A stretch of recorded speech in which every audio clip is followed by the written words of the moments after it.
Hvala lijepa, gospodine predsjedavajući. Hvala na uviđavnosti da ste tolerantni prema našem aktivizmu i moram priznati da je simpatično biti u Europskom parlamentu gdje nam je povjerenik iz Hrvatske i svi zastupnici koji su tu osim kolegice Macovei i vas praktički su iz Hrvatske.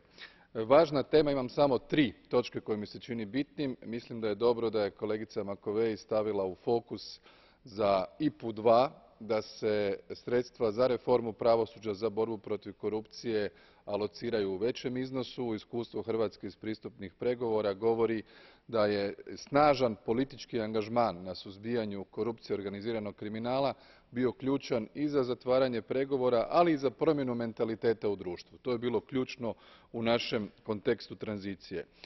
Također smatram da je jako dobro da je Europska komisija naučila lekcije i da će u budućim pristupnim pregovorima poglavlja o pravosuđu biti otvarana na samom početku, a ne na kraju, i to će dovesti do bolje pripremljenosti budućih članica Unije u članstvu. Hvala vam lijepa.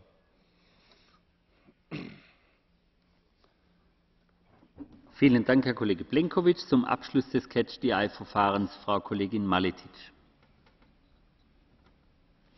Zahvaljujem, gospodine predsjedavajući. Evo, nakon mojih kolega, ono što bih htjela posebno istaknuti je da za sveobuhvatnu analizu i usporedbu među državama vezano uz ulaganje u ova dva